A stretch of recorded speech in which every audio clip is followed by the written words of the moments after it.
Hello students, इस video में हम ई मार्टन लेमा से नेक्स्ट जो एक्सरसाइज आ जाती है उसको शुरू करेंगे। उसकी एग्जांपल्स कंप्लीट करने की कोशिश करेंगे। आई होप इस वीडियो में फुल एग्जांपल्स कंप्लीट हो जाए मुझसे। तो सबसे पहले उन्होंने इम्पॉर्टेंट एक्सरसाइज है काफी। तो म्यू ऑफ फैक्टोरियल जे का समेशन है ना, यानी कि समेशन म्यू ऑफ फैक्टोरियल जे। ठीक है, तो ये पता करना है जे की वैल्यू क्या है। जे 1 से लेके इन्फिनिटी तक वेरी करेगा। तो सबसे पहले मैंने क्या करना है, जे की वैल्यू 1 पुट की और फिर म्यू डाला, समेशन लगाया। समेशन मतलब प्लस लगाया, क्योंकि समेशन खुलेगा तो प्लस लगेगा। फिर जे की जगह पे 2 पुट किया, फिर जे की जगह पे 3 पुट किया, 4 पुट किया, 5 पुट किया, up to so on dash dash डाल के छोड़ दिया। अब हमें पता है म्यू मैंने पहले भी समझाया है, 1 का आंसर 1 होता है। म्यू ऑफ, अगर n ऐसा नंबर है जिसमें प्राइम की स्क्वायर दिख रही है ना, म्यू ऑफ किसी जो n है वो उसमें प्राइम की स्क्वायर, प्राइम की क्यूब ऐसा दिखा, तो इस तरह के म्यू का आंसर सीधे 0 होता है। अदरवाइज अगर नंबर ऐसा है जिसमें प्राइम नंबर्स की पावर नहीं आ रही, जैसे P1 P2 P3, prime factorisation में 3 प्राइम है तो -1 की पावर 3, मतलब नंबर ऑफ प्राइम्स अगर वो बिना पावर वाले हैं तो। ठीक है, और अगर पावर 2 या 2 से ज्यादा हुई तो आंसर सीधा हमारा 0 हो जाएगा। ठीक है, तो यहाँ पे mu of factorial 1 answer is 1, क्योंकि mu of 1 is 1। Mu of factorial 2, mu of factorial 2 का मतलब 2 होता है, 2 इंटू 1 तो मतलब 2 हो गया। तो 2 एक ही प्राइम नंबर है तो -1 की पावर 1, तो -1 is the answer of mu factorial 2। Then उसके बाद म्यू फैक्टोरियल 3, फैक्टोरियल 3 का मतलब होता है 6, है ना, 3 इंटू 2। फैक्टोरियल 3 का मतलब है 3 इंटू 2 इंटू 1 दैट इज 6। अब म्यू ऑफ 6 निकालना है तो कैसे निकालूंगी, फैक्टोरियल 3 का मतलब 6, म्यू ऑफ 6 मतलब 2 प्राइम नंबर, 2 इंटू 3 फैक्टराइजेशन की प्राइम, -1 की पावर कितने प्राइम है, 1 2, तो -1 की पावर 2 मतलब 1, तो म्यू ऑफ 3 का आंसर आ जाएगा 1। आगे देखो, नेक्स्ट आ गया 4। अब इसके बाद जितने भी 4 फैक्टोरियल, 5 फैक्टोरियल, 6 फैक्टोरियल, ये सब जो आएंगे, इन सब में एक चीज है कि इसमें 4 तो सब में ही होगा, 5 इंटू 4 इंटू 3 इंटू 2 इंटू 1, इसमें भी 6 इंटू 5 इंटू 4 इंटू, तो सबको पता है कि 4 से आगे फैक्टोरियल जितने भी आते हैं उन सब में 4 तो जरूर आता है।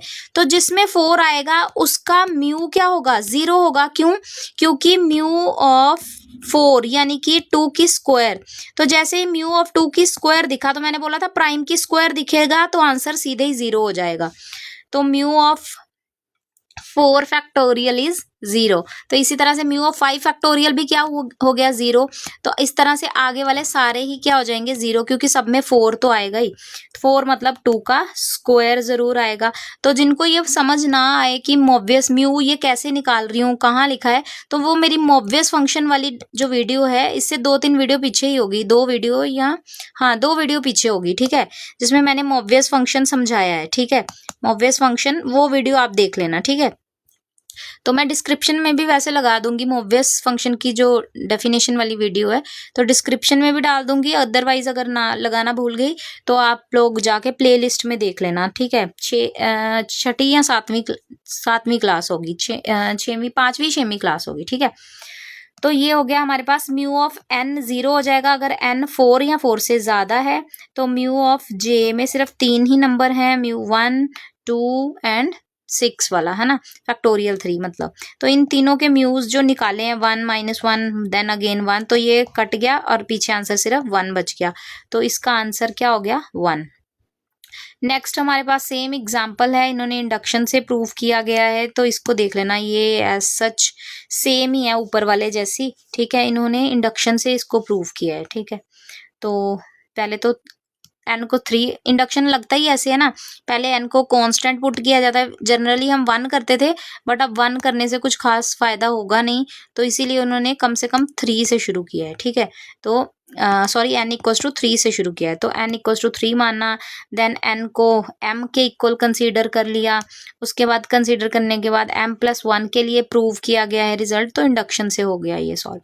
थर्ड देखो, वेरी इंपॉर्टेंट है हमारे लिए, कहते हैं find a positive integer n such that जिसका म्यू ऑफ n+1 और म्यू ऑफ n+2 मतलब 3 साथ साथ लगने वाले नंबर्स का म्यू निकालेंगे तो उसका आंसर प्लस करके उसके पास क्या आएगा, 3 आएगा हमारे पास। ठीक है, सबसे पहले ये क्या लिखा है उन्होंने, ये पूरी की पूरी म्यू की डेफिनेशन लिखी है कि म्यू n 1 होगा तो म्यू का आंसर क्या आएगा, 1 आएगा।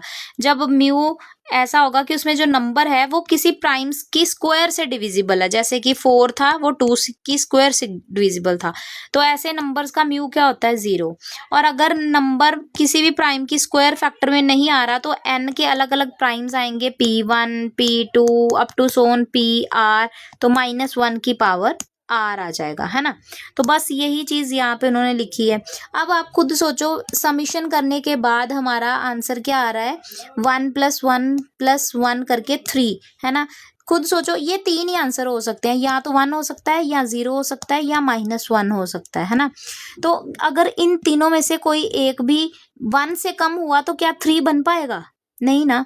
तो इसका भी 3 का, इसका भी 1 होना कंपल्सरी है, इसका भी 1 होना कंपल्सरी है, इसके आंसर भी 1 होना कंपल्सरी है, तभी ये प्लस करके 3 आएगा। तो मतलब सिर्फ एक ही ये चीज हो सकती है, या तो n 1 होगा या फिर इस कैटेगरी में भी आ सकता है, क्योंकि -1 की पावर 2 हुई तो भी तो 1 बन ही सकता है, ऐसा थोड़ी सिर्फ 1 से ही 1 बनेगा। तो इसीलिए mu of n + 1 mu of n + 2 3 के इक्वल आ रहा है, that means mu n + 1 mu n + 2 क्या होगा, 1 होगा। इधर n 1 होगा और n contains even number of primes, मतलब म्यू ऑफ n अगर 1 है, या तो n 1 होगा तब 1 आएगा, या फिर n में प्राइम्स की जो काउंटिंग है p1 p2 अप टू सोन कहाँ तक pr, ये जो r है पीछे, ये r क्या होना चाहिए, इवन, तभी तो -1 की पावर क्या आएगी, इवन आएगी। सही है। अब इसके बाद n = 1, n contains even number of primes, n is possible, n contains even number of primes, n + 1 contains even number of primes, n + 2 contains even number of primes, because हमें पता है तीनों के तीनों का ही म्यू क्या है, 1 है, तो तीनों का ही प्राइम का इवन नंबर्स में होना, प्राइम्स की जो काउंटिंग है उसका इवन होना कंपल्सरी है ना। तो ऐसा सिर्फ होता है 33 में, ठीक है। उसके बाद होता है जाके सीधे 93 पे। आपको इसको याद रखना पड़ेगा, क्योंकि आप पेपर में बैठ के वहां पे चेक थोड़ी करते रहोगे कि किसका जो है 3 कंसेक्यूटिव नंबर्स जिनका म्यू निकालेंगे तो वो 1 1 1 आएगा, ठीक है। तो आपको ये याद करके जाना कि 33 का म्यू करूंगी, है ना, तो मेरे पास क्या आएगा, म्यू ऑफ 3 × 11, है ना। तो ये 2 प्राइम है तो -1 की पावर 2 हो गया। इसके बाद 30, यानी कि n है 33, तो n + 1 हुआ 34। अगर आप 34 का भी म्यू निकालेंगे तो भी कितने प्राइम है, 2, है ना, 17 दूना 34। तो अगर ये 34 बन रहा है, 2 और 17, तो -1 की पावर 2 हो जाएगी, मतलब 1 आएगा। 35 का 5 × 7 करेंगे तो भी 2 ही प्राइम है, मतलब ये n + 2 है। इसका म्यू जो है वो भी क्या आएगा, -1 की पावर 2, है ना। तो 33 ऐसा नंबर है, यानी कि n मेरा 33, n + 1 मेरा क्या हो जाएगा फिर 34, और n + 2 क्या हो जाएगा 35 हो जाएगा, जिसके कारण हमारा जो तीनों को ऐड करूंगी, म्यू n + 1 और म्यू n + 2, तो इन तीनों की एडिशन 3 आ जाएगी, ठीक है। इसके बाद अनदर सच नंबर इज 93। 93 का भी आप देख सकते हैं, 93 94 95 तीनों कंसेक्यूटिव नंबर, तीनों का प्लस करेंगे म्यू तो 3 आएगा, ठीक है। इसके लिए सबसे पहले आपको म्यू जरूर आना चाहिए इस एक्सरसाइज के लिए, ठीक है। तो मोवियस की एक्सरसाइज है, तो एक्सरसाइज नंबर मैं थंबनेल पे डाल ही दूंगी। तो यहाँ पे देखो, ये 4th एग्जाम्पल है हमारे पास। उन्होंने बोला है ये सब चीजें सबमिशन इवेल्युएट करने के लिए थोड़ी सी ध्यान से समझने वाली एक्सरसाइज है, ठीक है। एग्जाम्पल है, तो मैंने सबसे पहले तो n को 1 पुट किया यहाँ पे, तो अलग से 1 पुट करके ये सॉल्व करके रखा हुआ है। n की जगह पे 1 किया गया है, सिर्फ n वाली जगह पे। तो ये 1 - x ऊपर आ गया तो पावर पे हो गया -1, है ना। ये नीचे था बेस पे, तो ऊपर आएगा पूरा, तो ऊपर पावर पे -1 आ गया। अब इस 1 - x की पावर को खोला गया है, ये हम 11th क्लास में हमें सिखाया जाता था, ठीक है, नेगेटिव इंडेक्स से बाइनोमियल। तो बस वही लगाई गई है। तो 1 म्यू ऑफ 1 x और ये सब यहाँ पे प्लस आ जाएंगे क्योंकि -1 है, ये जब आगे आएगा तो यहाँ पे 1 plus x square plus x की cube up to so on infinite तक चलेगा। सेम यही काम यहाँ पे होगा, जब यहाँ पे मैं 2 पुट करूंगी n की जगह पे, उसको सॉल्व किया गया है। ठीक है, अब पावर्स तो वैसे ही बढ़ती जाएंगी, पहले 1 है, उसके बाद पहला 1 आएगा, उसके बाद इसकी एक्स स्क्वायर की पावर 1 मतलब एक्स स्क्वायर आया, फिर एक्स स्क्वायर की पावर 2 आया। यहाँ पे ऊपर जैसे एक्स था वैसे यहाँ पे अब एक्स की जगह किसने ले लिया, एक्स स्क्वायर ने, तो एक्स स्क्वायर की 2 की पावर तो 4 बन गया, एक्स स्क्वायर की 3 करती तो अगला नंबर बनता एक्स की 6। ठीक है, इसी तरह से चलता जाएगा। नेक्स्ट में 3, तो जहां जहां एक्स लिखा था वहां वहां एक्स की क्यूब फिल कर दूंगी तो यही चीज बनेगी, अप टू सोन इसी तरह से कर देंगे। जब इसकी एडिशन करेंगे तो लेफ्ट लेफ्ट वाले ऐड हो जाएंगे, तो ये बन जाएगा summation of mu n x की पावर एन 1 माइनस एक्स की पावर एन। तो जब इनको ऐड करेंगे तो यहाँ पे देखो, जब ये चीज ऐड होगी तो कैसे होगी। ठीक है, यहाँ पे इसको ध्यान से समझना है। जब म्यू 1 एक्स अंदर जाएगा इस ब्रैकेट में, तो यहाँ पे आएगा म्यू 1 और साथ में एक्स, फिर प्लस म्यू 1 एक्स की स्क्वायर, म्यू 1, इसको आप कॉपी पे खोल के सॉल्व करना एक्सपेंड करके, फिर आपको अच्छे से समझ में आएगा। ठीक है, तो ऐसे ये खुल जाएगी पूरी की पूरी। तो इसी तरह से म्यू ऑफ 2 एक्स स्क्वायर ये भी अंदर ब्रैकेट में जाएगा, तो पूरी एक्सपेंशन ये आपको मिल जाएगी। फिर आपने क्या करना है, इसको एक्स वाइज अरेंज करना है। जहां एक्स की पावर 1 है उसको पहले लिखना है, फिर जहां एक्स स्क्वायर है उनको लिखा गया। एक्स स्क्वायर कहाँ आएगा, एक तो इसमें आएगा जब ये इसके साथ मल्टीप्लाई होगा तो आएगा, और एक एक्स स्क्वायर जब 1 के साथ मल्टीप्लाई होगा तो आएगा, इसीलिए म्यू 1 एंड म्यू ऑफ 2। ठीक है, तो ये लिखा है। इस तरह से म्यू क्यूब वाला अरेंज किया, एक्स क्यूब वाला, इसको ऐसे लिखा है summation of mu of D, D is divisor of 2। ठीक है, तो यहाँ पे 2 के divisor that is 1 and 2 put करेंगे डी में, तो यही चीज बनेगी हमारे पास। और d डिवाइड्स 3, 3 को डिवाइड करने वाले कौन कौन से होंगे, d, या तो 1 होगा या 3 होगा, तो वही तो लिखे हैं यहाँ पे, तो इसीलिए समेशन डाला म्यू ऑफ d डिवाइड्स 3, तो इस तरह से लिखते गए। अब हमने पढ़ा है ई मर्टन्स लेमा, ये जो ई मर्टन लेमा मैंने पिछले वीडियो में करवाया था आपको, उसी का रिजल्ट है। ई मर्टन लेमा क्या बोलता है, n अगर 1 है तो समेशन ऑफ म्यू डी 1 आएगा, अदरवाइज 0 होगा। तो ये सारे के सारे summation of mu D divides n 1 से बड़े हैं जिनमें, वो सबका, इन सबका आंसर क्या है, 0 0 0, तो ये सब 0 हो गए ई मर्टन लेमा से, सिर्फ पहला बचा, तो ये बन गया ओनली x, क्योंकि म्यू ऑफ 1 तो क्या होता है, 1 होता है, तो इसीलिए यहाँ पे बन गया सिर्फ x। ठीक है, तो इसके बाद next example very very important है हमारे लिए, क्योंकि इसी के जैसी आगे एक्सरसाइज में एग्जाम्पल्स आपको देखने को मिलेंगी। एक समझ लोगे तो सब समझ में आ जाएगा। ठीक है, देखो सबसे पहले तो उन्होंने बोला show that for every positive integer n summation of mu d का मॉडुलस लगा के 2 की पावर k बनना चाहिए। सबसे पहले k number of distinct prime factors of n, अलग अलग फैक्टर्स प्राइम कितने आएंगे, k तक आएंगे। ठीक है, तो मैंने पहले n की कैनोनिकल फॉर्म लिखी है। ठीक है, कैनोनिकल फॉर्म लिखी है किसकी, n की, तो n मतलब जब n को फैक्टराइज किया गया, p1 फिर p1 कितनी बार आया, अल्फा टाइम्स, फिर p2 शुरू हुआ, तो इस तरह से कैनोनिकल फॉर्म लिख दी n की। अब ये जो जिस चीज को 2 की पावर k के इक्वल प्रूव करना है, तो ये जो लेफ्ट हैंड साइड है इसका नाम रख दिया गया है कैपिटल Fn। ठीक है, तो ये लिख दिया मैंने कैपिटल Fn।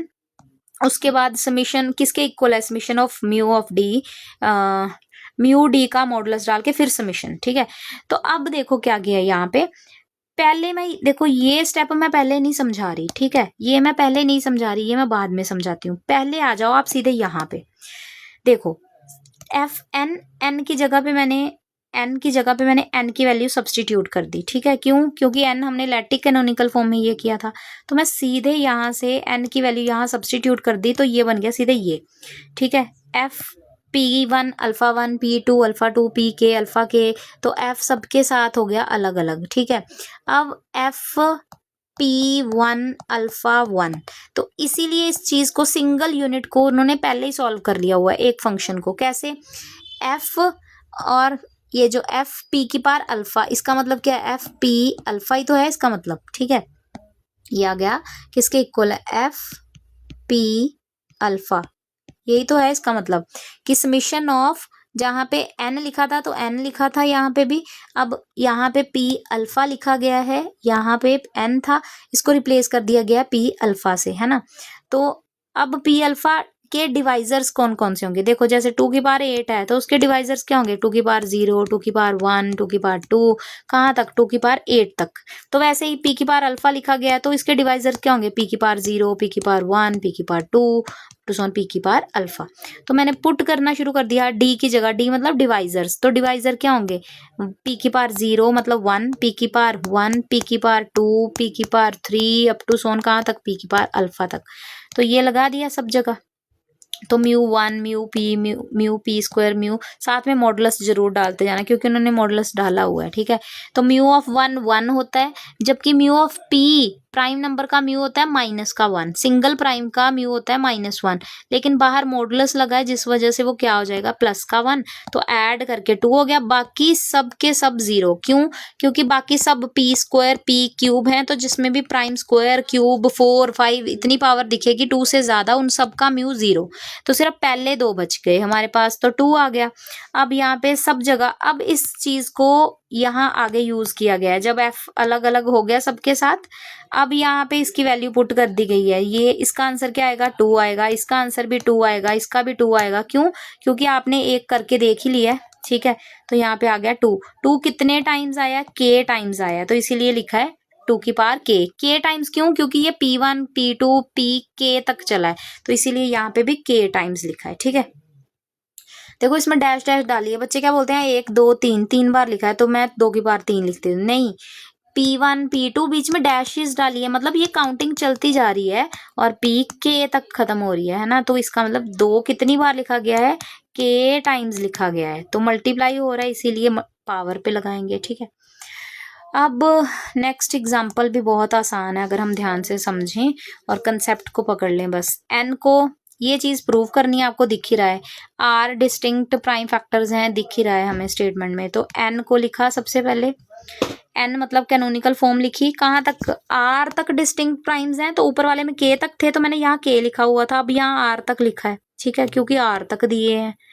तो अब इसके जो डिवाइजर्स होंगे, क्योंकि यहाँ पे डिवाइजर्स लिखे गए हैं, तो डिवाइजर जो होंगे वो भी तो इसी टाइप के होंगे, n has r distinct prime factors, तो इसके डिवाइजर्स भी ले लिए।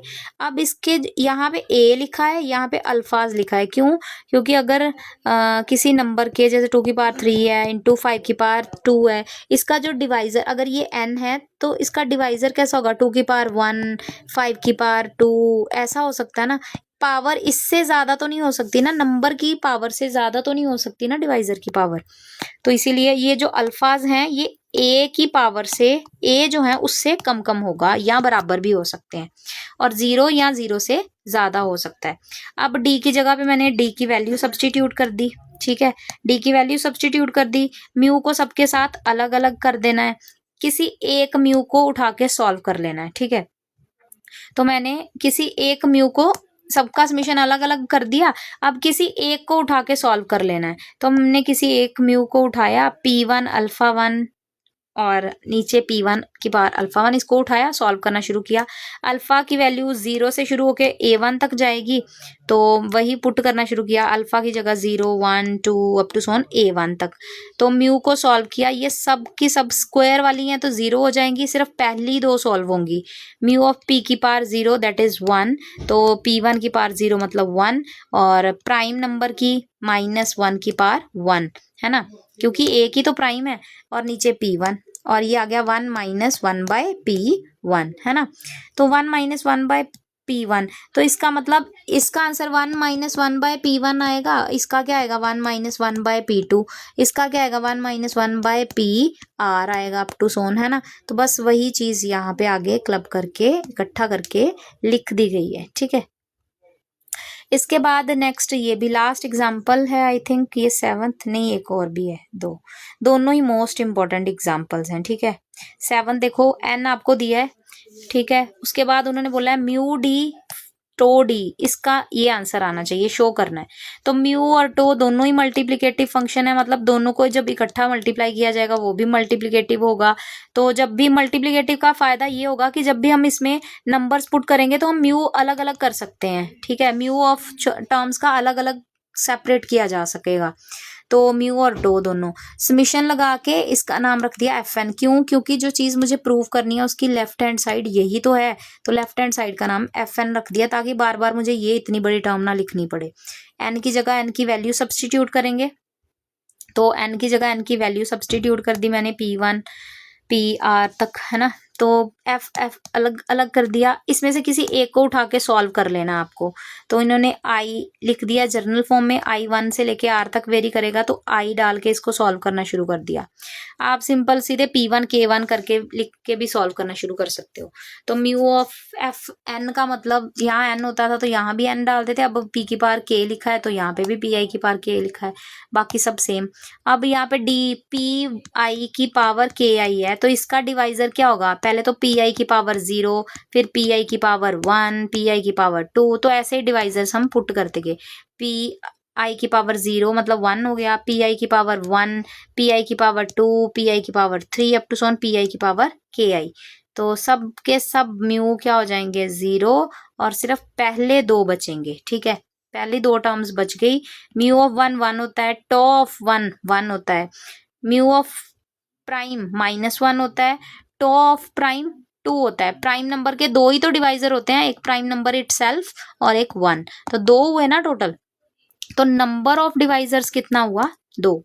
तो अब इसको बस सॉल्व किया तो -1 आया, एक का आंसर -1 आ रहा है, यहाँ से यहाँ पुट कर दिया वापस, तो इन सबका -1 आएगा। तो कितनी बार है -1? R टाइम्स है, ठीक है, 3 बार मत बोलना, अब R टाइम्स है। क्यों? 1 2 डैश डैश डाल के उस R तक गिनती चली है, तो -1 की पावर हो जाएगी R, ठीक है। तो यही हमें प्रूव करना था कि FN है R के इक्वल। नेक्स्ट क्वेश्चन भी बिल्कुल सेम है, बस यहाँ पे N इवन बोला था तो 2 की पावर R अलग से शो करवाई है उन्होंने कैनोनिकल फॉर्म में, बाकी सब चीजें सेम रहेंगी। और जब F2 की पावर R है, सिर्फ इसको सॉल्व करना है। तो यहाँ पे म्यू D के साथ पहले ऊपर टो D था, अब फाई D है। फाई फंक्शन आपको सॉल्व करना सिखाया हुआ है, ठीक है। फाई का मतलब होता है कि जैसे number of divisors less than जो अंदर फिल किया गया उसके छोटे नंबर, उससे छोटे जिनका इस नंबर के साथ GCD 1 होगा, है ना, उनकी काउंटिंग को बोला जाता है फाई। तो जैसे फाई ऑफ 2 का किस किस के साथ GCD 1 होता है? सिर्फ 1 के साथ, तो इसलिए नंबर ऑफ एलिमेंट्स 1, तो फाई ऑफ 2 1 होता है। फाई ऑफ P की पावर K, इसका अपना ही फॉर्मूला होता है, P की पावर K माइनस P की पावर K -1। तो बस वही लगा के, और वैसे भी इसको सॉल्व करने की तो कोई जरूरत नहीं, क्योंकि इसके साथ क्या है? म्यू 2 की स्क्वायर, दैट इज सीधे ही 0। तो आगे तो 2 की 3 2 की 4 जितने भी आएंगे उन सबका म्यू ही क्या हो जाएगा? 0। तो फाई तो सॉल्व करने की इसमें तो जरूरत ही नहीं है, सिर्फ पहले दो ही काफी हैं, पहले दो ही सॉल्व करके रखे हैं। 0 आ रहा है तो 0 इंटू समथिंग 0, यहाँ पे पहली ब्रैकेट का आंसर ही 0 है, बाकी तो सब 0 अपने आप ही हो जाएगा। तो यहाँ पे एक्सरसाइज हमारी खत्म होती है।